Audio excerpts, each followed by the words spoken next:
Yeah, it was a bit of a break. It was a little bit of a forced break. We took a little bit of time because you are like Mr. Audit Machine over here. Yeah, I've just been busy with work since like the beginning of October, so it's just been slammed. And then you got sick.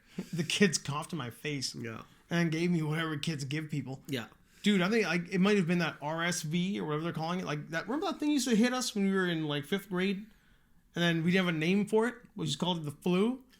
Yeah, like really wasted. Like you get totally trashed by it. Now you were totally screwed. I was a week of just like destroyed. Mm-hmm. Then I remembered I had those pills from like the surgery. Mm-hmm. So I was like, you know what I'm gonna do? I'm just gonna take those pills. Mm-hmm. I'm gonna take one of them and just like knock Friday off the map. Yeah, and it just didn't exist. Friday went away. And, it's good. Yeah, you need that rest. Felt a million times better. Mm-hmm. Yep. Rest is super important. It is. Yeah. But yeah, on that, it's good to be back. It is good to be back. Mm-hmm. Not that we haven't been like chitty chatting every single day about things. Yeah, exactly. Stuff and things that we're into to keep you people entertained, because that's what we're here for. If you're looking up, if you see all that, see that up there, and you see that on the side next to you over there, and then on the side next to me over here, that's the new logo. We can't see it. We can't see it here. I just wanted to make this thing where we like look around and be like, "Damn, look at the new look of the frame." Well, it's a new frame with our new colors. Yeah, we'll fix that in post. I'll fix that in post. that title of this episode. Yeah. Fix it in post. Fix it in post. Because it's like, we're into winter now. It's the winter season. Mm-hmm. We're making a hard push into YouTube. Mm-hmm. We've already got that hard push into Spotify that worked out fairly well. Yeah. And now it's a hard push into YouTube. Let's see if we can make that YouTube money. Yeah, exactly. YouTube cheddar. We're even going to show a little product that we're going to link in the description below that I've been using with the kids. Oh, yeah. Okay. Some fun stuff. And then we'll link that. And if you like it and you buy it, then we get some cheddar from that. Some of that stuff is happening now. Look at how we've grown. Yeah. You know what the thing is? I know. I was just looking at our our very first the first episode that I was on. This was like in 2018. No. Before that, 16. Before that, 16. Okay, yeah. Yeah, you were on like the 3rd episode. Yeah, I think this was. It was just. I think Raji was on. Yeah, I think it was the episode. It was Mel Gibson one. Mm-hmm. And the infamous Mel Gibson one. Yeah, like we look totally different. The tone, everything is like, I don't like the clothes I was wearing. I don't know those things anymore. Oh my God. Like the way we looked, the way we sounded, our complete lack of ability to speak on a podcast. Oh my God. So bad. We were pretty bad, dude. And now it's just like even our intro today is just, it's not like it was a boring, casual, I didn't know where to go with intro. It's just, we're so used to it now. Yeah. We basically just start talking and that's all there is. Yeah. I was like, oh my God, is that what I look like without a beard? Like, I was like, holy crap, it was so long ago. Yeah. It was a long time ago. Mm-hmm. But growth is good. I mean, if you look at all those podcasts you loved and you listen to the first versions of them and you listen to the ones you like now from the same guys, they all sound different. Everybody sounds different. That's true. Yeah. Everybody gets better at what they do. Mm-hmm. Get comfortable up here. Yeah, it's just relaxing. You don't feel there's no stress. You just come up here and just talk about like stuff that we're into, and hopefully you guys are enjoying it. Well, they are enjoying it because the numbers are getting higher. I just want you guys to follow us to YouTube. Yeah, come on that ride with us. Yeah, because, if you're listening to us, it's fun. Mm-hmm. But we're kind of ugly, and it's fun to look at that, too. Well, I am a troll. You're fine. You're an average-looking human being. You've got normal height and symmetrical features. I do not. Actually, you know what? I just bought a pair of running shoes that have an 1.5-inch sole. Oh, jeez. So when I wear them, I'm over 6 feet tall. Jeez. It's weird looking at weird. Just even that small little increment. Yes. Makes you feel like you're a totally different person. It does. I've got a pair of dress shoes like that where I'll go to like a wedding or whatnot, and they're nicer shoes. I don't wear them for the height because I don't really care. Yeah, 5'9" is my jam. I'm okay with that. Mm-hmm. But they'll put me at just around 5'11". Mm-hmm. I'm looking at people. I'm looking down on people. Like, what's wrong with you? Yeah, you tiny little human being way down there. Go get me a drink. Yeah, look at them. That's how big they are. Oh, that's crazy. Yeah, those. Look, man, all your shoes are from 1930 or 2032. Yeah. All your shoes are from 20 years from now, 10 years from now. Yeah, these are super comfortable. I bet they are. Look at them. Let's show the fine viewers what that shoe looks like. That'll give them a reason to tune in onto the YouTube broadcast. All these shoes are from the future. Those are not shoes from today. There you go. Yeah. Yeah. That shoe's like Yeah, so those are the Cloud Monsters. They're the white ones they say limited edition, but they're available. That's a Final Fantasy shoe. Yeah, but they're just holy crap, they're so comfortable. I was just wearing them around the house just to like break them in. Mm-hmm. Yeah, it's like you're walking on air basically. Yeah, you just don't have to. And then that tall feeling. Yeah, it's great. Like the superiority complex. It gives you one. You're just like, I enjoy it. You want to take over some shit. Yeah, I want to take over. I'm gonna march into Poland. Yeah. So yeah, I just felt good with them. I like that feeling of being tall. Yeah, because I'm about average height for a guy, 5'10", but like but yeah, being 6 foot is like great. Makes you feel pretty good. I felt great. Yeah, they make you feel good. Yeah, as soon as I take them off, I'm like, slouch. Yeah, you slouch. Your shoulders go in like that. You're like, I've got a real slouch problem. I've got this thing where I do tend to do that. Like, I mean, if I'm with people who are standing up straight, I will stand up straight and look like a normal human being. Mm-hmm. But the second I'm not, I've got the hands in the pockets. I kind of hunch the shoulders. Yeah, I used to have that problem too. Like, because like I went to the chiropractor. This is a while ago. And they said, yeah, you're like this, so you're kind of leaning over like that. I'm like, you're doing it right now. So she's like, yeah, the number thing to do was like, everyone knows this, but like, just put your shoulder blades back. Right. That's all you have to do. It's the old, chest out, back straight. Yeah. She's like, and if you're noticing while you're walking, you shouldn't be walking like a caveman. Right. So you push your shoulders back. That's all you have to do. When you get into this practice, it's second nature now. So, yeah. It's hard to really not do it once you start reminding yourself to do it. Yeah, exactly. I mean, that's the point. I get the building of the habit. Yeah, because like this, when you do this for like a standard period of time, you're gonna get sore. Oh yeah. Yeah. So you have to, once you pull your shoulders back, right, and your back is arched, and like it feels, you just feel better.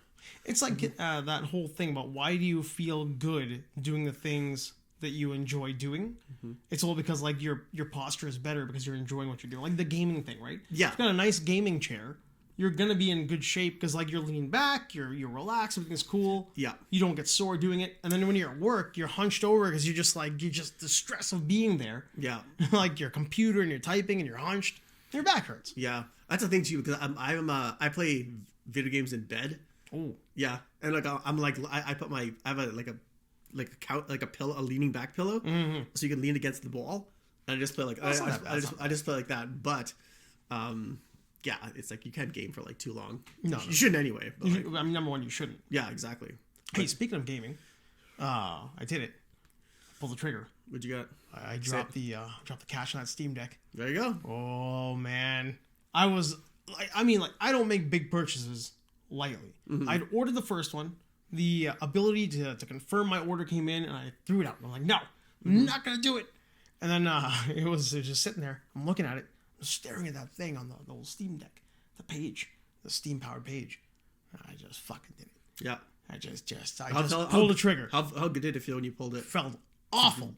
I felt awful. No, for like a full 24 hours, I felt horrible. Oh, no, you shouldn't think like that. Yeah, and then I confirmed that it was shipping, and I felt really good. There you go. The second the shipping confirmation came in, it was like 2 weeks shorter than the timeline they gave me. Mm-hmm. I was like, oh, like 4 days, cool, I can handle When you get it, you'll be happy. I'm sure I will, but I'm one of those guys who hates spending a lot of money on things that only benefit me. Mm-hmm. So, like, I always feel bad about it. Well, think of it this way. Winter is here. Winter is coming. And you're gonna be stuck in the house. I am. And you can't always edit. You can't always like do video editing. You can't always watch movies. You might as well. Everyone should have a gaming console. It makes some solid points there, Backside Attack. Yeah. And those were literally the points that I made to myself to justify doing it. Yeah. I was gonna go on a trip and I fell through. Mm-hmm. I'm gonna be literally home alone for the next month and a half because like all of my family is going on this like Vegas, Dallas, Vancouver, wherever they are. I'm like the only person who's not going to be with the rest of them. Well, the water bandits are coming. The wet bandits. Yeah. So this is my home and I have to defend it. And how better to defend it than to learn how to fight with a sword and a shield by just going through another run through on The Witcher. Mm-hmm. I mean, I have to learn Igni so I can burn those guys. Yeah, you have to learn how to play Halo too. I learn how to play Halo, and that's on there. So those are things I have to do. Yeah. But that was it. I figured like it's a third of what I was going to spend on a trip, and I'm not going on a trip. So spoil yourself. Yeah, and when you come back from the trip, you have memories from it. Right. Like the Steam Deck, you can have that forever. It's always in your hands. Yeah, exactly. It's a tangible piece of tech, and I've always been a portable guy. Mm-hmm. I was never the I didn't buy a Nintendo when it first came out. My parents didn't get me one. I didn't get a Super Nintendo. Mm-hmm. I collected my own cash. I did a paper route, and I got myself a Game Boy. So ever since then, I've been the handheld guy. Yeah. Yeah. Whereas you've always been like a large I've always been a console guy. Like I like the only console I never got was anything by Sony. But I had I've always had like Nintendo, Super Nintendo, N64. What else? And after that, I stopped for a while, and then I just and then when the first Xbox came out, I've just been an Xbox fan since. Yeah. So, but yeah, I need to this day from Xbox One. Oh, so you were like literally the first Xbox to, and now you're an Xbox. I've owned every single Xbox console that's ever been made. Wow, I didn't know. So the original Xbox, Xbox 360, Xbox One, Xbox One S, Xbox One X, and now I have the Series X, and now I have the Series S. Wow. Yeah, I've had every single Xbox. Wow. Yeah. I that's admirable. I was never an Xbox guy. It is what it is. But I mean, no, like brand loyalty is almost like nobody has brand loyalty anymore. No one does. I was not a Sega guy. I mean, when it came to that Nintendo Sega thing, I was definitely a Nintendo guy. When I had a Dreamcast as well. You had a Dreamcast? Yeah. How did you like your Dreamcast? I loved it. I mean, I never knew anybody who had one who didn't like it. Well, love it. Well, the Dreamcast came out when the internet was like really, really taking off, and you could find games online, and you could just rip them to your because it just took CDs, as the games are on CDs. They weren't copied like DRM protected CDs. No, you could just burn them on CDs, and you could just play them as like all you have to do is get your Madness get your Sega Dreamcast, get it chipped. Once you got it chipped, yeah. And then once you get it chipped, PlayStation was the same way. and then you can just all you have to do is just go on the internet. Oh, okay. And you can just and the last thing you should do this, but you could just download the games and just rip them onto a disc and just put them inside your Dreamcast and you can play all of them. Yeah, I had every single game for a Dreamcast. I knew almost everybody Crazy Taxi, I knew everything. Like that, yeah. Or chipped their machine and then just like went and downloaded all their games onto a disc. Yeah. That's clever. Yeah. Very clever. Yeah, and then I had my Xbox. I got the original Xbox. And I found this guy in Edmonton where he just hacks it and puts all the emulators on there. Right. So because it was a computer. It was a computer, yeah, basically. So I still have it in my house, and I have every single Nintendo, Super Nintendo, every single arcade game, all that's on there. Every Sega Genesis game, Sega game, they're all on there. That's pretty wild. Yeah. That is. I never really got into that. That's the one thing I never was like a big like chip machine and emulators and all that kind of stuff. I used to just buy the console, play for what it was, and leave it as is. But whenever it happened, it was always one of those things where it was like a magical new world. Like somebody bring one over and you're like, you've got all your friggin' chipped and cut and burnt discs and you're playing whatever you want to play. They play perfectly.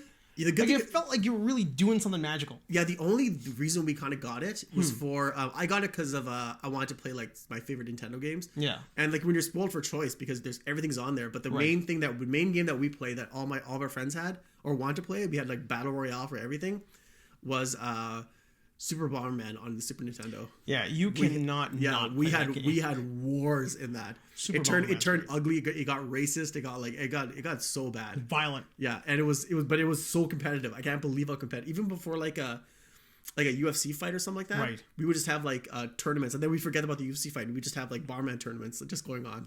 People, I feel like, don't remember how amazing Bomberman was. Like, it's great. It's such a wild, just like kill your friend. Like before Smash Brothers.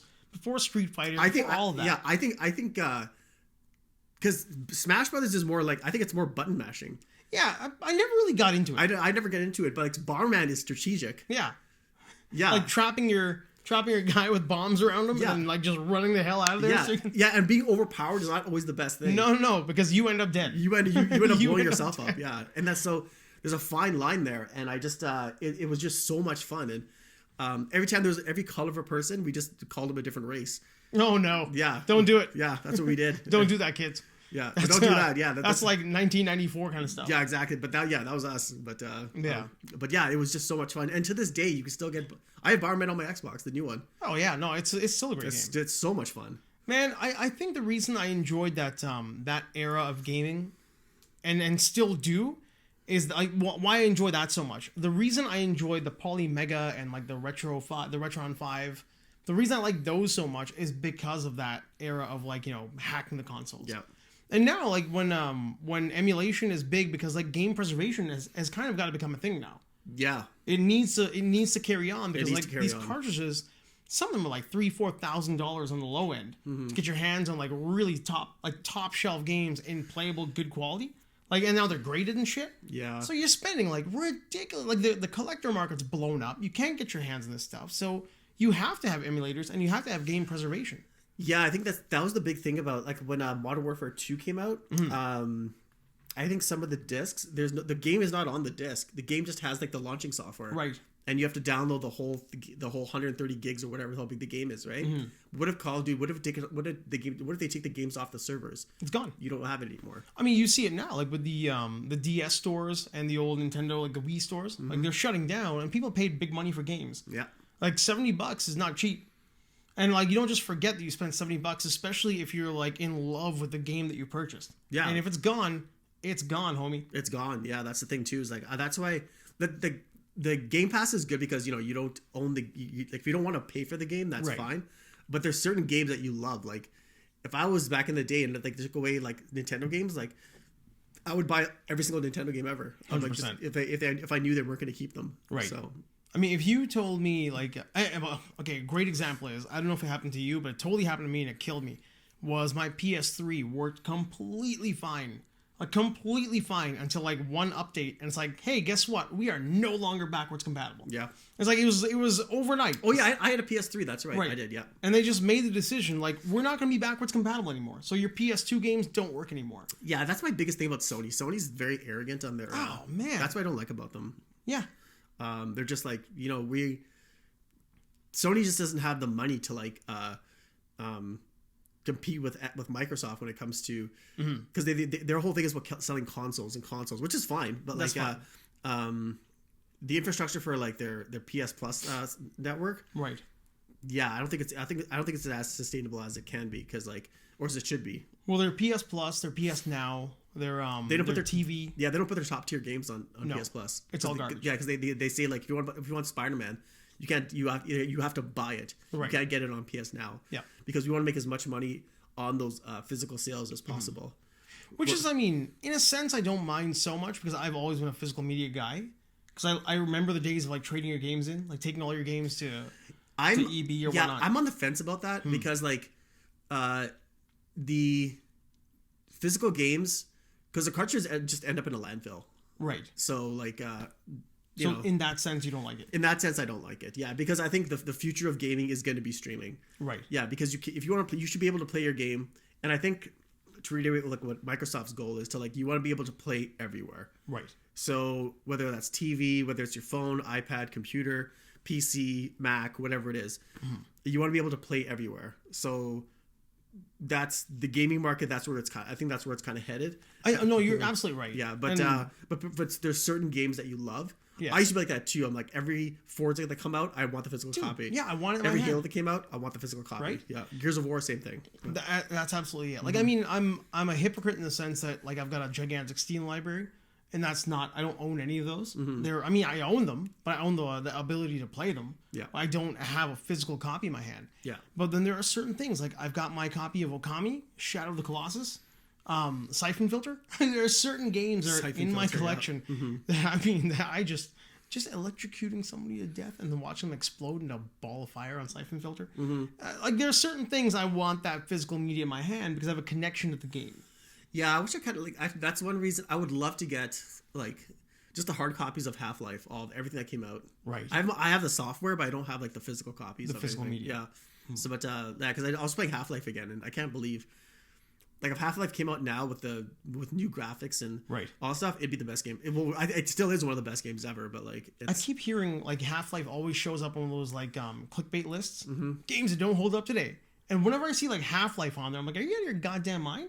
Half-Life is like that holds up the way it looks today. Half-Life is one of the best games ever made. Ever made. Well, it also like revolutionized game control. Like I mean, it had some of the best controls. Oh yeah, the gravity gun.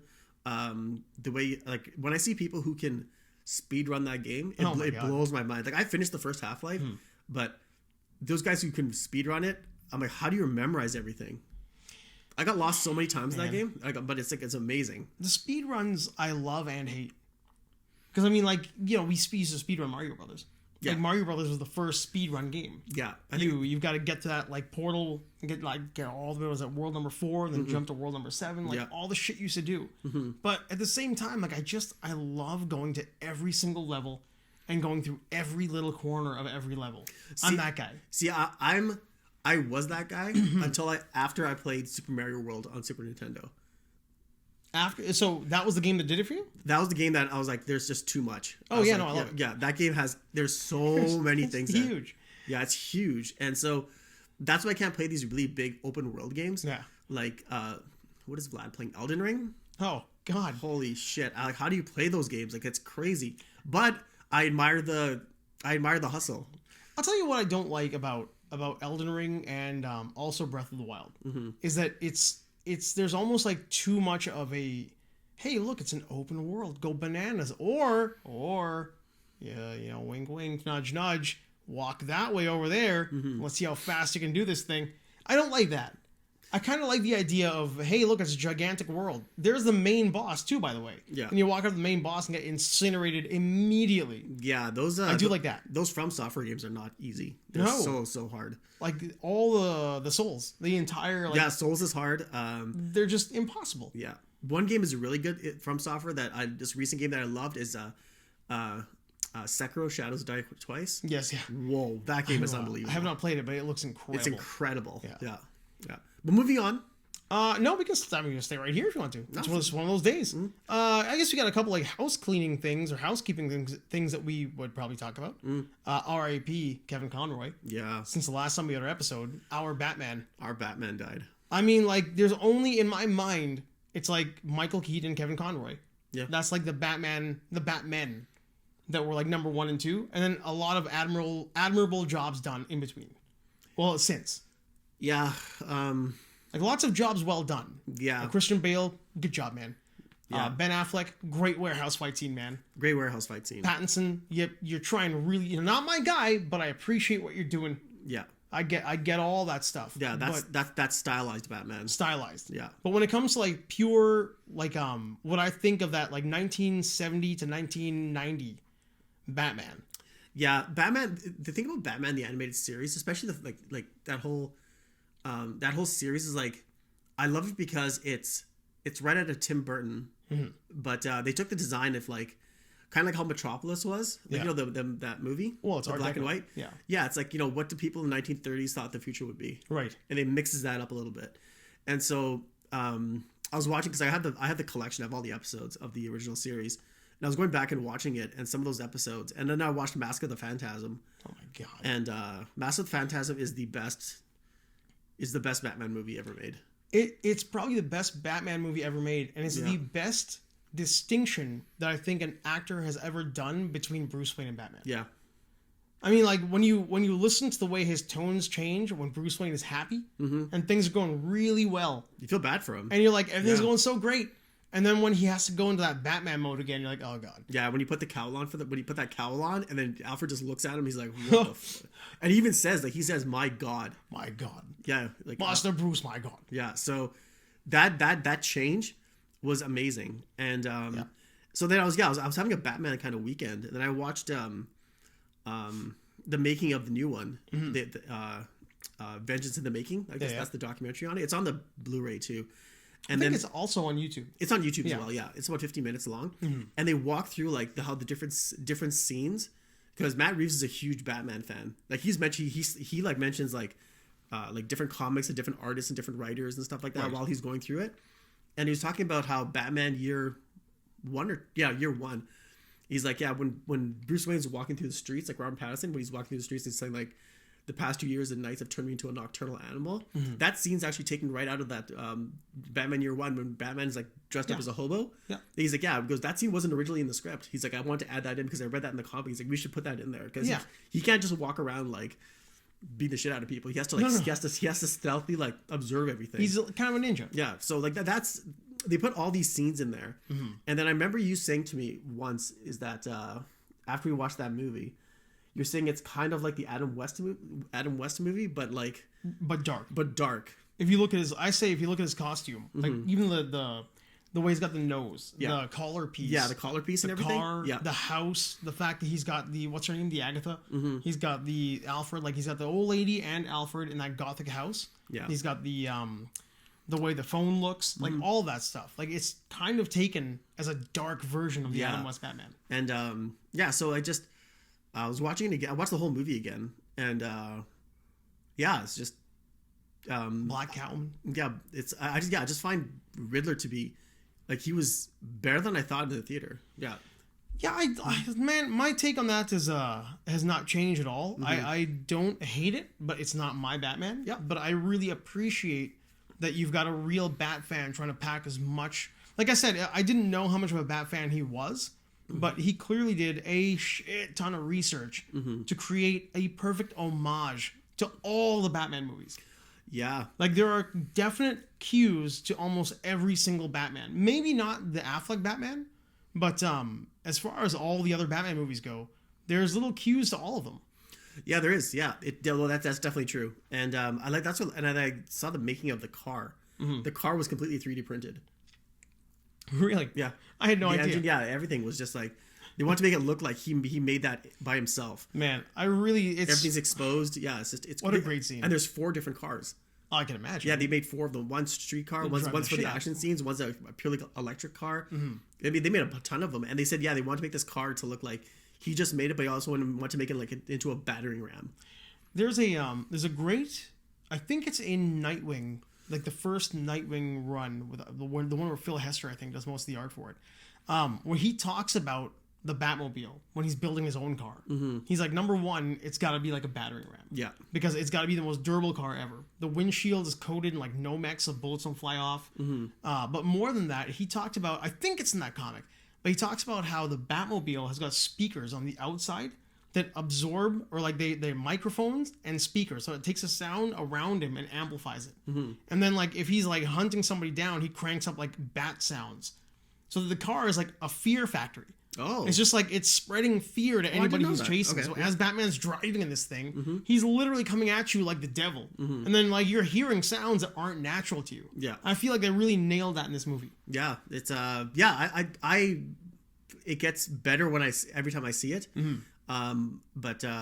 It's definitely like I understand why people it's not everyone's Batman, but but that's the beauty of it. Like that's Batman is open to interpretation. There's so many like ways you can tell his story. I think it is the best version of, man, we went way off the Kevin Conroy thing, but it is the best version of you know what, it's not for me, but it's really good. Yeah, like I think you're gonna get. Yeah, it didn't divide fans. Right, like it's not for me, but man, I do appreciate the hell out of it. Yeah. So I think that's a big one. Yeah, but back to Kevin Conroy.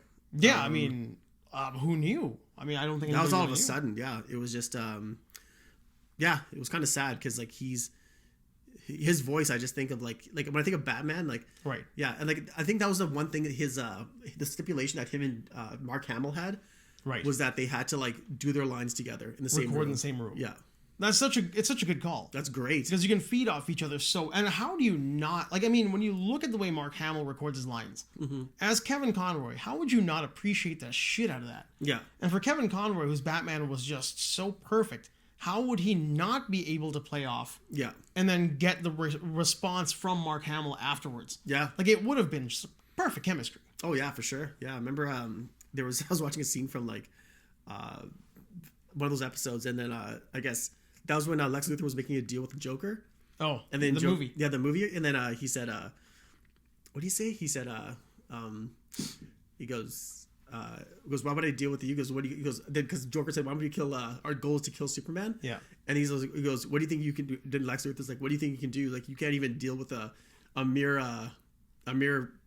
mortal in a costume. And then Joker gets pissed off at him and grabs him, and he's like, there's nothing mere about that mortal. There's nothing mere about that mortal. Yeah. And then and then Batman finds out about that thing, and he hunts down Lex Luthor while he's sleeping, and he scares the shit out of like it's in his bedroom in the middle of the night. Yeah, Lex Luthor's not scared of Superman, but he's scared of Batman. Yeah, because Superman, like, you know, he's not gonna hit Lex. No, Batman will pummel you. Yeah, I mean, Batman will beat you up, man. Yeah, because Superman will, like, so one little punch and he'll kill you.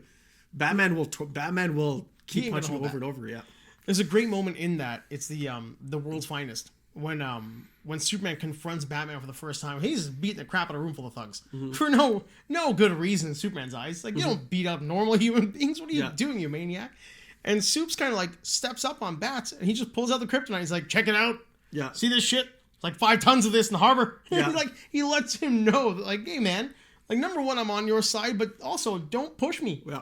It was a very like Boba Fett, Darth Vader moment. Yeah. It's like, he's no good to me dead. Oh yeah, I remember like I think it was I can't remember which show it was, animated show it was, but like I remember like there was a huge crisis that's coming to Earth, and they had all the Justice League members just lined up, and Batman's at the end of the line, and Amanda Waller is just walking past all of them, all these superheroes, like these people from like other like gods, Right. and she's walking up right to Batman to say what the plan is.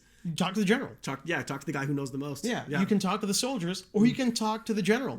That's, I mean, as much as they all have these powers and whatnot, it's like it's the mortal who commands the room. I think that's in Kingdom Come as well, isn't it? Could be. It's yeah. like, well, it's not that scene, but there's like a moment in that, and they're like, well, he's the general. Yeah. It's like he's the mortal that commanded gods. Yeah. It's like that's, and they respect him because it doesn't matter if you've got powers. He'll go out there with nothing but like a latex suit, and he'll fight people that can just destroy him with a blink. Yeah. And he still goes out there. And that Flash thing too, Flash and Green Lantern's like, okay, you're not just a guy in a suit, are you? Yeah. The guy is just a guy in a suit. And then while he's talking to Green Lantern, he like takes the ring pockets off, his ring. Yeah. And Green Lantern's like, the fuck are you doing, man? Yeah. It's amazing. Batman's Batman. Yeah. Actually, I was watching that and I'm like, I didn't know who Amazo was. Really? Yeah. Oh, like from the comics you had From no the idea. comics, yeah. I guess he was in the animated series too, but like Oh, Amazo's pretty stupid, but he's also pretty cool. he's Ivo's little monster there. yeah, he's turned out to be just an android, but then he was able to absorb the powers of like everyone around him, and then became like one of the most powerful beings in the universe. Yeah. Yeah, it's crazy. And I he's didn't know about him. just like dumb looking too. Yeah, high-waisted pants and pointy ears. Yeah, he's just like but and he goes, oh, he's just yellow eyes, this black visor or whatever. But like, yeah, I don't know. I thought it was pretty cool. It's a cool character. Amazo, like, there's a lot of weird characters in DC like that, like Starro, Star Conqueror. Like, he's just like a starfish that sticks to your neck, and just takes you over, like parasites. Like, that. Parasites. There are cool characters like that in DC. Yeah, DC has. Yeah, I don't know. I just feel like Kevin Conroy it was kind of sad. That was a real bummer, man. Yeah. With that though, I was thinking a lot of like how right now, if you look at DC in general, like now that we've got James Gunn and what's the other fella, the two new co-heads. Yeah. But it's like if you look at phase 1 from Marvel, phase 2, phase 3, whatever it was, like, it kind of ends for me with phase 3.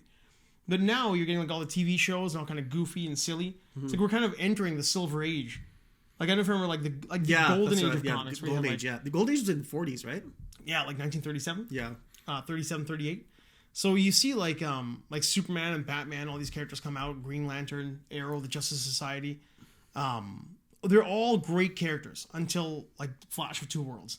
When Flash's Barry Allen accidentally jumps into Jay Garrick's timeline, and then the Silver Age meets the Golden Age, and then Garrick is like, "Who the hell are you?" And he's like, "Well, I'm the Flash. Who the hell are you?" I mean, you're the guy who I read in comic books, right? Yeah. But then comics got like kind of daffy in like the Silver Age. They're still kind of serious. They're getting that weird kind of like daffiness to them, and then like all the way up into the Silver Age and into the Modern Age, and then you got things like Justice League International. Yeah. With Giffen and DeMatteis, they were writing the weird shit, like where Batman's punching out Guy Gardner. Yeah. And Guy Gardner's like just walking around wearing a towel. Like, well, there's a weird dumb crap like that. Like, we're entering that phase now. Not the Modern Age, not even the Silver Age. Yeah. Kind of getting to the Modern Age now. Yeah. The 80s, 90s. Yeah. I don't know. I've tried watching those. Actually, no, I shouldn't say that. I don't want to try watching those Marvel shows. They're just, just not for me. They don't look appealing. No, they're at all. And have you seen any of them at all? No. I did Hawkeye, and Hawkeye was actually really good. I haven't seen it. I haven't seen any of them. I don't like Disney. I don't like what they represent. I just don't like anything about them. I don't want to go see. You're not a fan of those Marvel movies either, though. No, I'm not. I'm too like by the time Silver Surfer and Galactus come out, I'm gonna be like 50. So like, there's no point in me getting excited for it. If we ever get it. Yeah, if we ever get it. It just seems like we're never gonna get the Fantastic Four or the Surfer. Yeah, I'm probably not gonna care. And so. Then I'm willing to let that go. I don't feel like I'm missing out on anything. Right. Everyone's like, some people are just like, my cousin's like, he goes, "Oh, you got to see the Miss Marvel or whatever those shows," and I'm like, "Nah, I just don't think they're for me. Like No, I have no Star hate towards Wars, them. yeah, Star Wars not for me either. So. Yeah, I've just like I've made my peace that once episode 4, 5, and 6 were done, and then you had 1, 2, and 3, like whatever, they were novelties. They kind of tied the first 3 of our movies together. Yeah. And then Rogue One was great, and that was it for me. That was it. Yeah. Like I enjoyed Rogue One, and then I'm good. I'm done. The Yeah. new stuff, Mandalorian was good. I really enjoyed it. I haven't seen it either. It's Star Wars. It's what it is it's that it's Return of the Jedi era Star Wars done right, and that's it. I'll watch those, but the rest, whatever, man. Yeah, I think I would give that a try because it feels like kind of a Western too, right? It's really good. I think I would give that a try. Western. Yeah. It's a Kurosawa spaghetti Western inspired TV series, which is exactly what Star Wars always was, right? Mm-hmm. And it goes back to that, and I really enjoy it. And then the Marvel stuff too, man. After Endgame, I'm good. There was a point too when I was reading comics. It was I think right after Secret War, right after Secret War, I was kind of done. Is that the next big event? Or Secret Invasion? Sorry, Secret War will be the next movie event. Okay. But Secret Invasion. Once Secret Invasion was done, they kind of stopped. They reset the universe. Heroic Age kind of started, and I was finished. I was like, yeah, I'm done collecting comics. Yeah. Because just you age out. You age out, yeah. I don't know, yeah, I'm just too, I just feel like I'm too old for that now. Right. Yeah, so. Yeah, just not my thing anymore. Not hating on anyone who likes it, but it's just not for me anymore. Yeah, love it all you want. It's just after a while, you kind of have to walk away from it, right? Yeah, there are other things to watch. There are better things to be doing with your time. Mm-hmm. That's it's always some distraction. I don't even like saying that because some people who enjoy it, they want to spend their time on that. That's fine. There's nothing wrong with that. But I'm just personally, I think there's better things I can do with my time. Yeah, I just don't like the narrative that Disney pushes on people, and so what's the narrative? Oh, just the political correctness and you have to have a certain amount of colored people in these roles and stuff like that. I'm like, yeah, I don't know, I think they call them people of color. Yeah, people of color. Yeah, I don't know, just whatever. And you have to talk about forced diversity and forced diversity, and then forced diversity and forced agendas. Political, I'm just that's just for me. It's you can stop at a certain point, right? Okay, but they don't. And it's blaringly obvious when they're trying to do it. For sure. Yeah. So. There are things where I can't remember what show I was watching, but it's look, I hate the whole MAGA agenda, the Trump bullshit, all that stuff. I get it. It's fucking garbage. But when somebody smugly walks around comparing some broad to AOC, I'm like, you can fuck off too. Yeah. I hate you both so much. It just seems like they're not rock stars, man. These people are politicians. They're not celebrities. No, they're not. They're bureaucrats, and the fact that we put them on a pedestal the way we do, that whole thing, especially when I'm just trying to watch a Spider-Man or a Superman or whatever, and somebody's like, "You're my AOC," I'm like, "That's it, I'm out." Just like that, "You're not worth my time anymore." Yeah, I'm done. If it's the reason I stopped watching that Tim Allen's show, that Last Man Standing. Mm-hmm. I like Tim Allen. It was actually funny. But he went so red hat that I was like, you know what? I'm out, man. Mm-hmm. I can't watch you here saying Benghazi over and over again. I just want you to just be funny, Tim Allen. Mm-hmm. I get that that's your shtick and that you're appealing to a certain base, but you could be that same kind of down home Colorado man without all the Benghazi every 2 seconds. Yeah, I don't know. It's just too much. I don't need you sides getting into my TV shows. Yeah. Just keep it simple. I don't care. Yeah, I don't care what agenda you're trying to push. Right. Just shut up. Just entertain me for an hour and just so I can get on with my life. Well, that's the problem too, right? Mm-hmm. I mean, it's gotten to a point now where you can't get good comedy anymore because the fear that you're gonna offend somebody. You can't be right wing and be funny because they're gonna try to cancel you. Yeah. You can't have any kind of political affiliation because they're gonna come after you. It's just how about you find people who say funny things or make cool stuff. And you enjoy the cool stuff they make, or you laugh at the jokes they tell without having either thing be politicized. Yeah, that's the thing. People have to learn how to take their ego out of the equation when it comes to this kind of stuff. Really good point. Yeah, you don't have to be professionally outraged whenever someone makes a joke about something you disagree with. Why can't you just laugh it off? You just if they make comedians are that's their thing. It's to break the levity in everyday life. Right. So why can't you just go along with the ride? You don't have to heckle someone or disapprove of someone coming to your college campus because you disagree with what they're saying. Right. Why can't you just have civil discourse and just be you know what? I don't agree with you. how about here's your point? And I'm like, yeah, we can agree, disagree, but I see where you're coming from. Exactly. Yeah, I understand. It comes like, yeah, I see where you're coming from. I don't agree with it, but you know what? You made a great argument. Because if you don't have two sides to an argument, then, what's the difference between all of us? Well, that's censorship. Yeah. Like, all you want to do is, like, shut down the voices of the people who disagree with you. Yeah. Left or right. I mean, like, you see the same thing happening right now that that whole midterm election thing ended. The second that all of a sudden, like, the Republicans feel burned by the fact that, like, you went after them so hard after you won the White House and you got the House and Senate. And, like, you're trying to look for every reason to put somebody else in jail. Now that they've got power to put everybody else in jail, it's like, well, this is a witch hunt. And it's like, why are you going after these guys when there's more important things to do? It's like, because you fucking people seem to just do that with your spare time. Like, you win elections and you go after the other side for shit they did 6 years ago. How about draw... You know what? Okay, here's something. All the white people in America, all over the place, seem to think it's a really good idea to tell, like, minorities, just like, hey, forget the past and pull yourself up by your bootstraps. How about you motherfuckers do that for a half a second? How about you forget the wrongs that were done to you a few years ago because somebody called you a name in the Senate and, somebody brought a laptop or some shit like that? How about cut that crap out, don't go after them, and fix your government?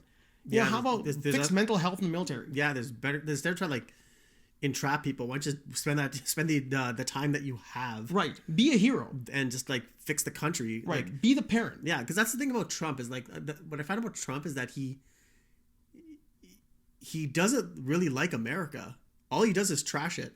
That's all he does is shit all over it. Yeah, it's all he does. He's like, oh, this is ruined, this is ruined, this is ruined. We're not great. Yeah, I'm like, and you've done nothing to make it better. Like there's some policies that Trump put into place that were good for America when it comes to economy when he was in power, right? I'll give him that. There was some things, right? But like he never started a war, thank God. But he's just he didn't put America in a great light when he was president, and he didn't. And one thing that presidents always have to do, number one, bring your party together, and number two, if you can, bring the country together. Right. And he failed at both miserably. Yeah, and so you could see the ripple effects. Right. Now the GOP is in ruins. Yeah.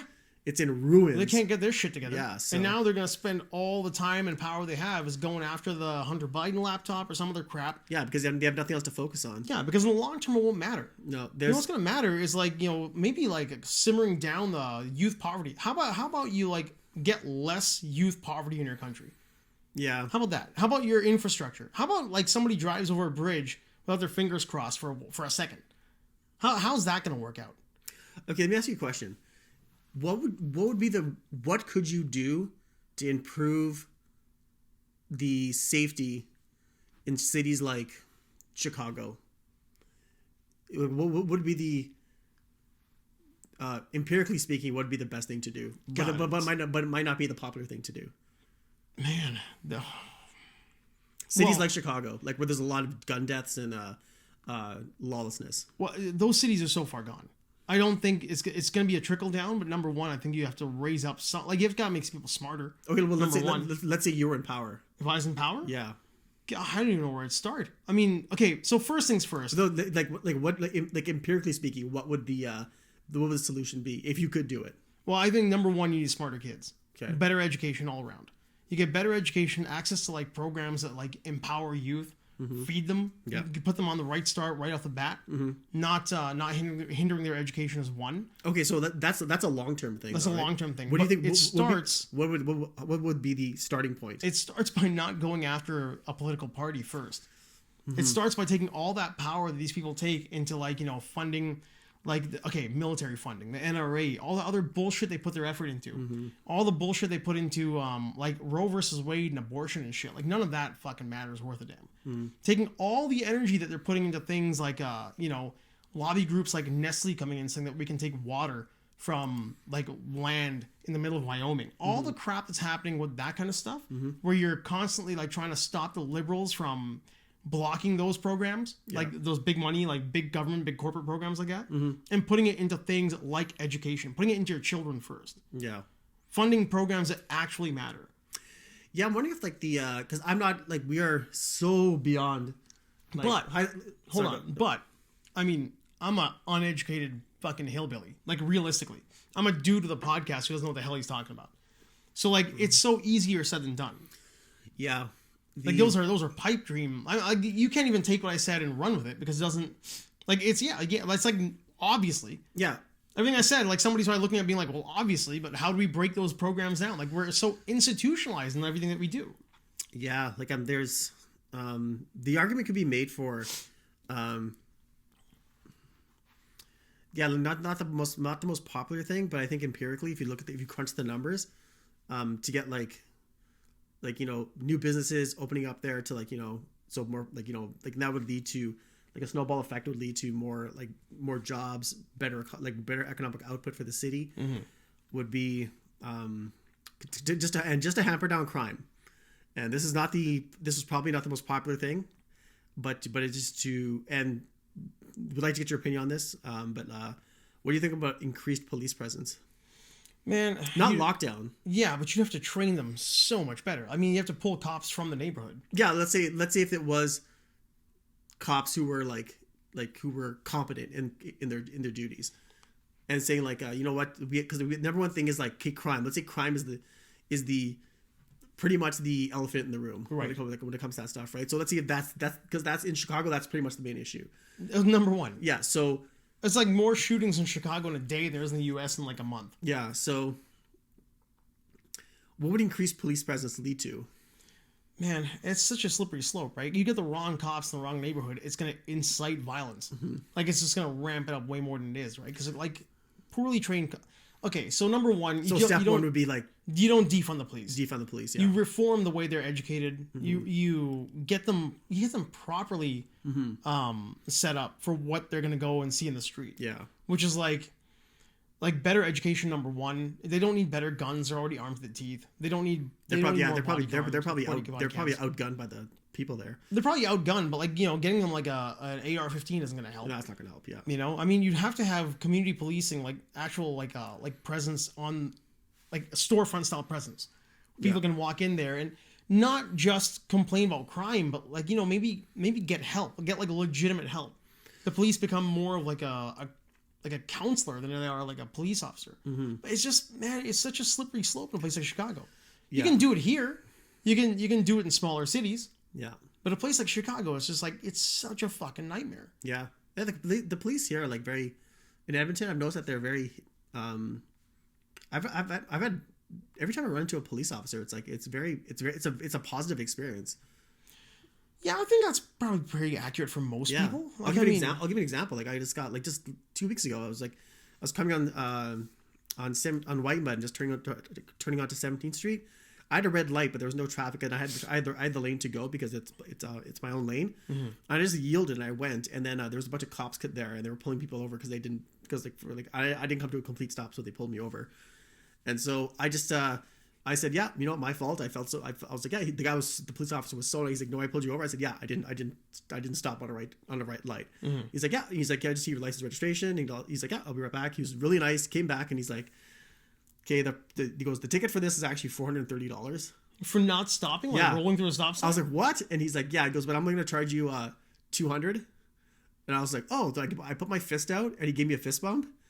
And after that, and I was like, sorry about that. And I'm like, sorry about that. I take this turn all the time. And I'm like, but now I know I'll definitely turn the right turn. And then he's like, you know what? And he turned my ticket and he tore it up. And he's like, I'm gonna go back in the computer. I'll erase from the system. He's like, thank you for being honest. I didn't know I could do that. Yeah, but I mean, he did that. He goes, thank you. He goes, appreciate it. And I was like, yeah, good for him. Yeah, I said, I'll take the ticket. I'm like, I just admitted guilt. So, yeah. So I find if you're that way with police officers, at least in my experience, there's a lot of bad cops out there. But if you're nice, polite, you never know what could happen. And that it doesn't make your day. It makes your day worse when you're just mouthing off the cop or getting angry about it or getting nervous about it. And when you drive away, you're like, oh, whatever. Just like, you know what? I fucked up. Yeah, man. It doesn't make your day worse to admit when you made a mistake. Yeah, it's like, whatever. If you do get a ticket, just pay it off. It's out of your sight. It's out of sight, out of mind. Yeah. Yeah, I don't know. I think for the most part, most people in Edmonton, most cops here in town too, your interactions with them is going to be fairly good. Yeah. Depending on what you're doing. Depending on what you're doing too, man. But then again, there are I've had interactions. Yeah, you're a different story. Well, just the industry we're in, right? Yeah. We worked in the industry for a long time in the bar industry, and just meeting a mixed bag. I had cops who I'd go to war with. Mm-hmm. There were times on White Ave when things would happen where you see your cops that you know really well coming down to the bar you're working at, and it's just all hell's breaking loose out the front door. And you see your guys coming down the street, you're like, oh, thank God, it's my boys. Like, I love these guys, right? And they go to war with you every night. Like, I mean, times when you make a rest, or they just come in to get a warm drink or some shit like that. Hey, would you like some tea or something while you're waiting inside to warm up and it's minus 40 outside? Yeah. They're killing time in your bar and you're hanging out, and they're great dudes. And then sometimes you get these new guys who are just like too gung-ho, or off-duty cops, off-duty RCs who come to your bar and just think they can run the place. And then you take their identification, you make a phone call the next day and tell their bosses, hey man, this guy's been fucking around in my bar. Yeah. And it's just because that guy's a douchebag. But every industry's got pieces of shit. There were shitty bouncers, there's shitty bartenders, shitty lawyers. Every industry, there's shitty doctors. My industry, there's shitty health and safety people. Health and safety, there's garbage health and safety people out there. So it's like every industry's got garbage people in it, and you're gonna meet them. Yeah. And it's not like I think every lawyer I know is a piece of garbage. I know a lot of lawyers, and they're decent. Like, a lot of them are pretty decent. Yeah, they're just trying to do their job. Yeah, man. I know a lot of cops, like the guys we had in the mall. They were solid dudes. Yeah. Like, really solid guys. Yeah, because if you're making their day easier, then it'll go a long way. Right. Yeah. Then we had guys who come to Baccarat, and I can feel it, man. They used to come down that place when I was working there, and they hated coming because they'd always deal with somebody who shit their pants, or was like bloody or gross or violent, because that was a crappy place for us to work. Yeah. And the people who made trouble were garbage human beings. Yeah. So like, you would make a phone call, be like, hey, we made an arrest. We got you guys come down here, please, and like complete this for us. And they would always run late. Always running late. I mean, you'd see them like down the street at the Tim Hortons first before they came to us, because the people they deal with were just awful. So I can't blame them for that either. No. It's like, would you want to get a phone call because somebody came into your dumpster, took a nap, crawled out, and then tried to fight you, and then shit their pants? And now you got to deal with that guy in your police car. Yeah. That's not fun. No, it's not. That's why I think it's not a matter of like defunding the police. It's a matter of like reforming the programs, the educational programs, the training, the hand-to-hand, everything. They need better training, because a lot of these guys come in wanting to do, not a lot of these guys, most of these guys come in wanting to do the right thing, and they get let down by the system in general. Yeah, and then they're exposed to like the worst of the worst, and you're like, the worst. It's so hard. Like, there's people you can definitely identify and just be like, you know, that cop's a piece of shit. Why is he acting this way? He's going overboard. For sure. But some of these other cops are just like, when you see them, it just like it takes a toll on them. Right. Yeah, like, you know, when they see stuff that we can't even imagine. So for every video of one asshole cop you see with their knee in some guy's neck who doesn't have it coming, there's like 50 cops who are really good dudes who do nothing bad all day long. Yeah. They're just like good dudes all day. But then like you see a video of a guy with like sleeve tattoos and knuckle gloves, you know, punching some broad in the face in the street. And you're like, well, he looks like a piece of shit if he's not wearing a uniform. Yeah. You know, that's the same kind of guy who probably would do that, not being a cop. Yeah. Somehow he became a cop. Something dude with the sleeve tattoos is mentally well with knuckle gloves being a cop as Oakley's. That guy's a piece of shit. Come on. Yeah. Yeah. One day I want to see a cop with white rimmed Oakleys. Oh just my like, God. Just so I can make fun of them. Oh, come on. Give me a break. But those guys are garbage in like not when they're not cops. I think anyone wearing those Oakleys are like white rimmed Oakleys are pieces of shit. I'm like, it's just a tell. Just a tell. Yeah. White rim, any glasses. Yeah. Well, one guy came in to do DNA testing, and he came in. He was wearing these white rimmed Oakleys, and this guy would not shut up about what kind of trucks he had. And I was like, I want to fail him on purpose, even though I wasn't doing the test. I'm like, can you just fail him? Do you have a Von Dutch hat? Yeah, no, he just yeah, but he had a mullet that he was trying to grow. Oh my God. Yeah, so well, it would be worse was if he's wearing that and he's wearing like a puka shell necklace and he has spiky hair under the visor. Oh yeah, that guy. Yeah, yeah, he had like socks with flip flops on. I'm like, yeah, you're what a garbage human being. So what else we got here? What do we have? We had okay. Hold on, I want to surprise you with something. So there's this up there, the Twitter thing. So Elon went and bought Twitter. Yeah. Finalized it. He's got it. It's been going on for a little while now. The meltdown's been happening while we were off. Yeah. But there's a photo, I don't know if you saw, about where they were complaining how now it went from this to this. And it went from photo A, which was like, 40 or 50, whatever it was, women. A lot of white girls. Some like minorities in there as well, and a couple of guys. But there was another photo next to it, so that's what it went from, and it went to this, which is like a bunch of dumpy, like very diverse looking group of men. They're about like hobbits. They all look like they're 5'5", pot bellies, barely growing facial hair. But because they were all the coders who chose to stay when Elon was like, hey, if you're not here at 3 or 1:30 in the morning, there's the door. Well, yeah, of course the hobbits are going to be there. They don't have girlfriends. They got nothing else to do. Exactly. They're all coders. They're coders. They're all guys. So somebody made the comment about like you went from a bunch of like, you know, pumpkin spice latte moms who enjoyed the free lunch because there's a free lunch program, not that they're getting a free lunch. Yeah. But you went from that and they had lives that they would rather be spending their time on with children and families to these guys who are probably just a bunch of hobbits. Yeah. And obviously, these guys are going to hang around. They're going to go look for something better. The women are going to look for something better. Yep. Because they have the ability to, right? So it made me think about the bias of beautiful. The bias of beauty. Yeah. How, like, so quickly, just because you got, like, dumpy-looking men, how people just align with the one group, like, oh, you went from, like, a talented group of diverse women to this group of assholes. Yeah. It's like, well, it's just because they're not, like, normally attractive. They're not, like, you know, what you think in your head as being beautiful. So you're going to shit on them? Like, they're hardworking guys. Yeah, and, you know, hardworking people get rewarded. They do. More than less than people who don't work hard. Right. Yeah. So all these comments online about, like, of course, these guys are going to be sitting there at 1:30 in the morning. They got fucking nothing else to do. Like, well, like, if they were gorgeous and they were there, you would probably be like, look at these hardworking motherfuckers. Look at these hardworking... You're just based... Yeah, they're being judged based on looks. They're being judged based on looks. Yeah. So I was thinking about that whole thing where, like, the second you learn, like, somebody's a pedophile or, like, a rapist, doesn't matter how attractive they might have been. It's like, when you see that mugshot on, like, the news, you're like, look at that monster. Yeah. Look at ugly piece of shit. It's like your brain immediately makes the beautiful person ugly. Yeah. Right? But then if you see, like, you know, like a slightly, like, you know, traditionally unattractive person who was actually, like, really nice, but they fell off a cliff, and you're like, taken too soon. They're immediately beautiful in your mind because, like, you know, they're...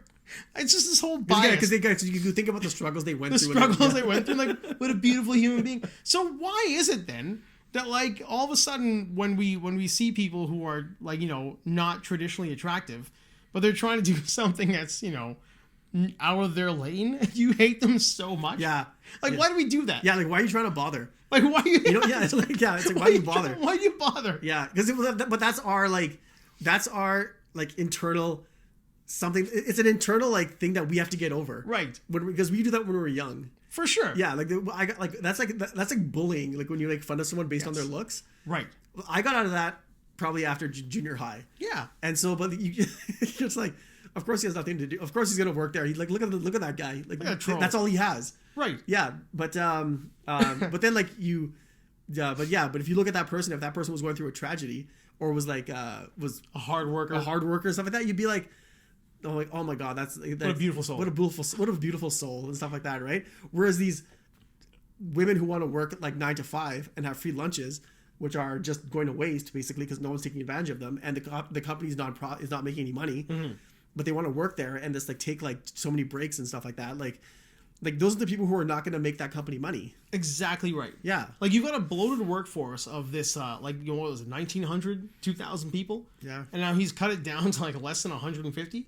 Yeah, I think 85% of the workforce is gone. It's a lot. It's quite a bit. I'm pretty, if I'm not wrong, I feel like the last time I really paid attention to it is like almost 2,000 people down to like almost 150 people. Yeah. And mostly coders and like security people.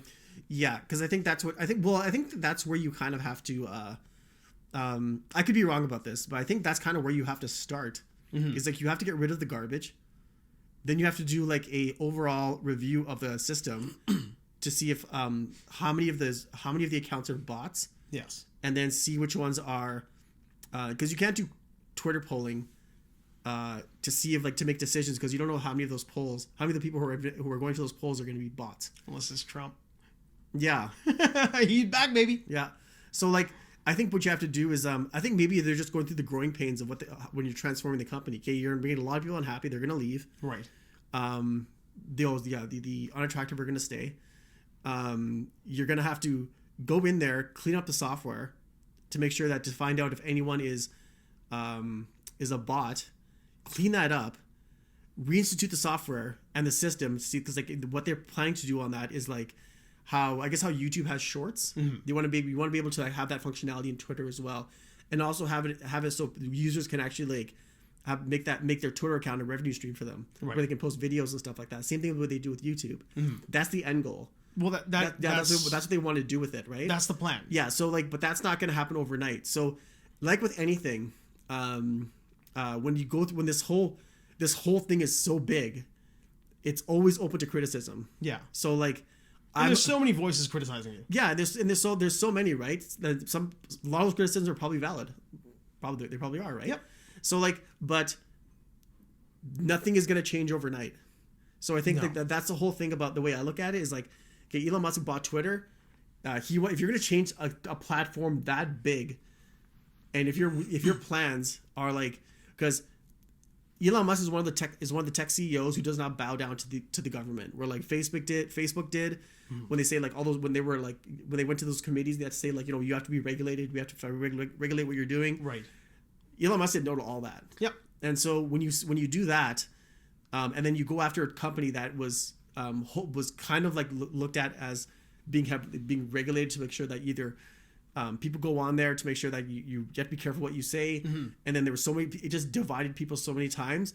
If you're gonna go in there and just revamp that entire system, and that whole platform is gonna be like, you're gonna try to make it as democratic as possible, but you want to welcome all avenues of like communication where like people can say what they want. Everyone can have different points of view without going overboard, but you have to take into account like, what, that's a little bit too extreme, or what's too extreme, or what's not. That's kind of hard to police.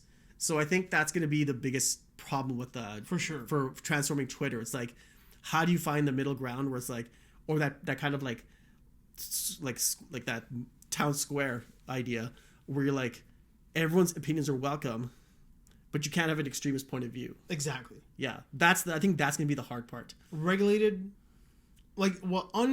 free speech, while still finding a way to stop hate speech. Yeah, or to get the line, or extreme speech, Yeah, from either side.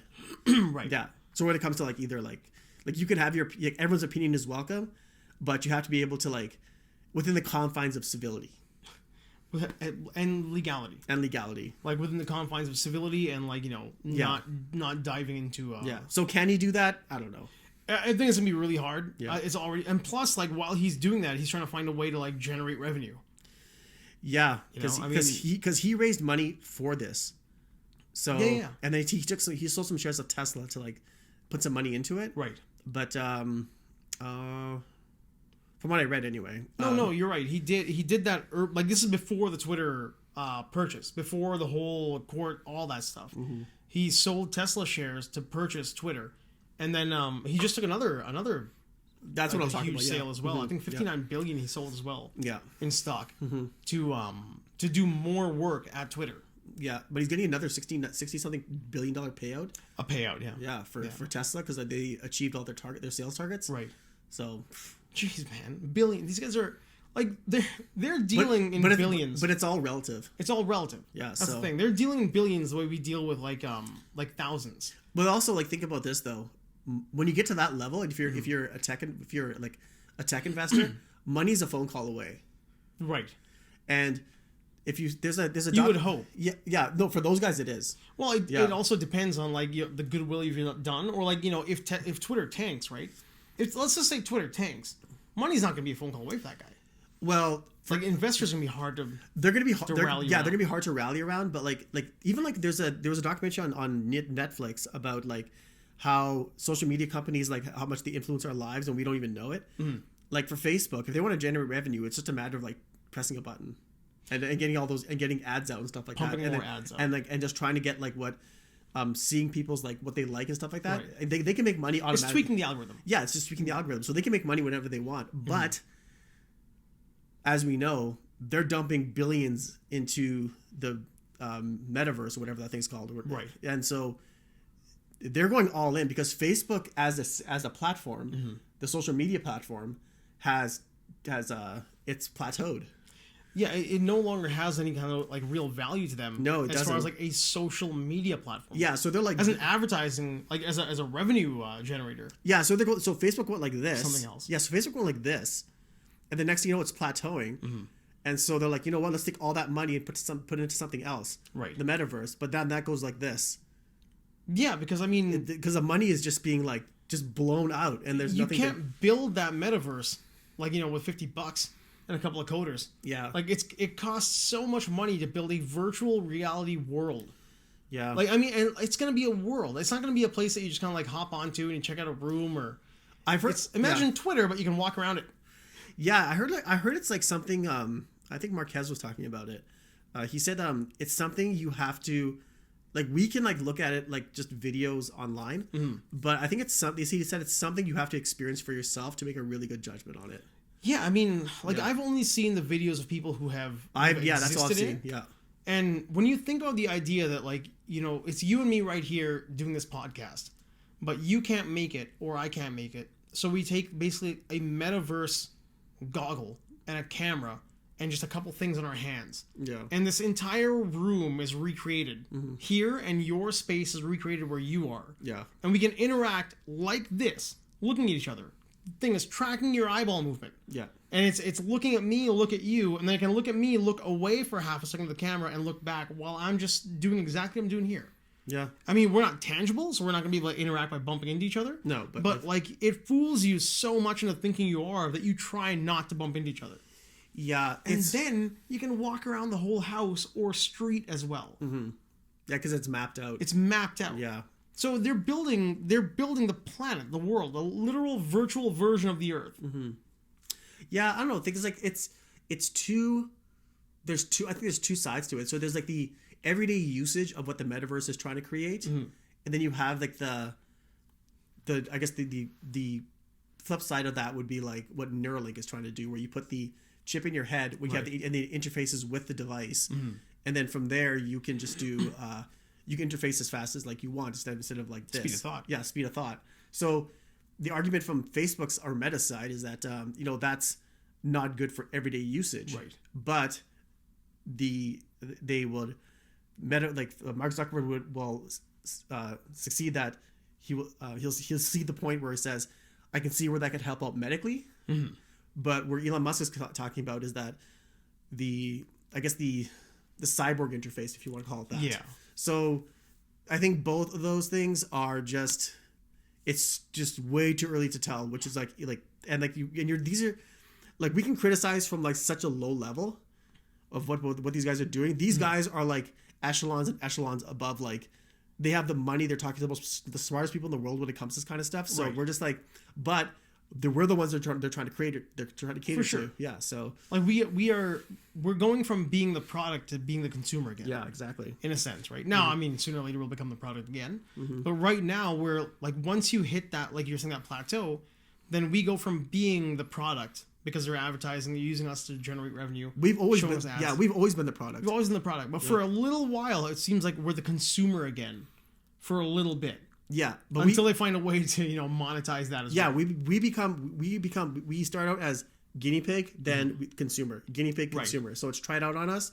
If we bite on it, we're the consumer. Right. And then so if we don't bite, then we're not going to consume it. So for sure. There's no so they're just wasting billions on trying to make us happy. Trying to make money off us. So much money. Yeah, that's so much money. It's kind of it. We hit a bunch of our stuff. Yeah. I was going to talk about the part of the beauty thing was that Jeffrey Dahmer thing. Oh, it's such a great series. Did you watch it? Oh yeah. Yeah, I haven't watched it yet. I was put off by the idea, the glorification factor, and like the rock star, like where they're lifting up. Yeah, so you know what? I and these fucking kids. Yeah. You know what? I was like you. Yeah. But I just let it go because I'm like, you know what? It's at the same time, it's not sensationalism. I'm definitely gonna watch it. Definitely just watch it. I'm definitely gonna watch it. Yeah. I mean, for me, like it's that the Harry Potter type thing, right? Where I have no problem with Harry Potter. Got no problem with the movies, the books, all that kind of stuff. I watched the first one. I really enjoyed it. I liked all the actors who were part of it. But I just had a couple of people tell me how great it was who were well past the age limit, who should have been into it. Yeah. Like 40-year-olds are like, hey man, you know what, you should get into Harry Potter. I'm like, hey man, you know what you should do is not be in the kids section of the bookstore. Yeah. Because you look like a fucking pervert. Yeah. So I didn't read it. Mm-hmm. And now it's like all these like children, these high school kids who are trying to look like Dahmer, and that I'm like, nah, I'm good. Oh, those kids are already fucked up. Anyway. They're already messed up, right? Yeah. Whereas I probably will watch it. Yeah, it's really good. I would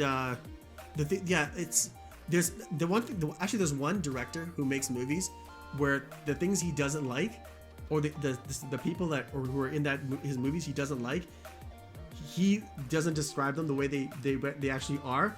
He just treats them like garbage. So, or he makes them look like garbage. You know what it is? Oh man, I don't know, but if he was still alive, it'd be like Tony Scott. No, it's close. It's well, not close. It's Quentin Tarantino. Oh yeah, no, I see that. Yeah. I totally see that. Yeah. Yeah. He treats people like shit. Yeah, so like let's say like Inglourious Bastards. Right. Okay, he made Hitler look like a buffoon. Right. Okay, look at Once Upon a Time in Hollywood. He did not like Bruce Lee. Yeah, he did, and also those the Mansons. The Mansons. Right. He made them look like a bunch of idiots because that's all they were. They really were a bunch of idiots. Yeah, he's like, yeah. He goes, I'm not gonna. Right. I'm not gonna tell their side of the story as a big thing because they're just a bunch of drug, pot smoking hippies. That's all they were. It is one of the best scenes. It is the Batman warehouse fight. Yeah. The Brad Pitt last fight is the Batman warehouse fight. Yeah. Is for Once Upon a Time. Yeah, it is. That's a great movie. What's her name? Marco Qualley, is that her name? I don't know who that is. She's the one who Brad Pitt picks up in the car. His car, and he takes her to that camp. The original foot girl. The first foot fetish girl. She puts her feet on the dashboard. Oh, yeah. Tarantino's obsessed with feet. Yeah. So he's got like she's the one, and then the Sharon Tate thing is the other one. Yeah. Right. She's I like her. She's a great actress. She is a great actress. She is, yeah. Yeah, it's just that's the only reason. Oh, she's pretty too. I think she's attractive as well. She's actually the star in the next Hideo Kojima game. Really? Yeah. Oh, I had no idea. Yeah. There's the trailer for it. Yeah. She was in it. Well, yeah. I'm not gonna knock her. You know what? I'll tell you what. Everybody in that movie did their part. Yeah, that was a great because movie. like from every character who was in it portrayed their version of the character perfectly. I think. Yeah, I think that's one of his. Except for Mike Mo and Bruce Lee. Yo, fuck you. Yeah. That was wrong of you. Mm-hmm. You shouldn't have done it. You were Quentin. Yeah, I don't know. Yeah, that scene, like Bruce Lee would just. It's not an accurate portrayal of Bruce Lee, but I think that's what he was. Maybe that's what he was going for. I don't think so. I think Quentin Tarantino's gonna beef with Bruce Lee. I think he's incredibly wrong on that one thing. That was the worst part of the movie. That was the worst part of the movie. Yeah, and I will not forgive him for that. But the movie itself was, I think, up there with one of his best. Phenomenal. Yeah. I really think so. I think it's like right up there with Pulp Fiction. Yeah, I think for me, it's like I think my favorite movies of his were, I think Pulp Fiction is great. It's a great movie, but I think my favorite. Because I think I've just seen it so many times. I think my favorite Quentin Tarantino movie is where I could watch it again and again. Right now is probably the Hateful Eight. Hateful Eight's really good too. Hateful Eight, and then after that Django, and then Once Upon a Time in Hollywood, and then Inglourious. I will. His movies, he doesn't have any weak movies. He does not. No, all his movies are fantastic. They're all bangers. They're just well written, Yeah. well directed, really like just well shot. The scenery is great. The backgrounds are great. The cinematography is incredible. Yeah, that's why I love Hateful Eight so much, because I think Roger Deakins was the director of photography. And like the 70mm. Like I mean, just the Crazy. look of that thing alone. Yeah. I'll end us on my favorite Tarantino movie, which isn't even something he directed. True Romance. It's romance, yeah. I just fucking love True Romance. Yeah. The dialogue in that movie is so good. And Oh, then yeah. Tony Scott. I mean, like, it's just The whole movie is one-liners. it's all one-liners and wild pieces. Yeah, Like, it has- they're all wild vignettes of. It has the best cast of any movie I've ever seen. It really does. And to me, it's like when you look at Natural Born Killers or True Romance. Yeah. True Romance is the right version of that movie. Yeah. Like Natural Born Killers is so sensationalized, just so bonkers. Yeah, it's bonkers, yeah. Whereas like there's no way that's gonna happen. Whereas you watch True Romance, like I could see how I could have ended up in that situation. That pairing between Tony Scott and Quentin Tarantino was, I think, better than Oliver Stone and Quentin Tarantino. And Tarantino, Yeah. for sure. Mhm. Phenomenal. Yeah. Well, homie, that was a good hour spent. Yeah. I think we went well past an hour there, didn't we? I think we did. All right. Hour and 13. Mhm. That's the new look. We're same show, same shit that you're used to. Yeah. Just two assholes talking about things they know nothing about, Yeah. making decisions with the world that don't help. No one's gonna listen to. No one's gonna listen to. Making calls for the world that no one's gonna listen to. Yeah, but our hope is that you enjoy it. Yeah. And, yeah. That's how we roll now. Yeah. We're more than a podcast, but not quite a show. Yeah. Sounds like a That's Britney kind of yeah. Spears line. That's kind of like that's kind of what it is. Yeah, that's kind of what it is. We're more than a podcast, but not really a show. Yeah.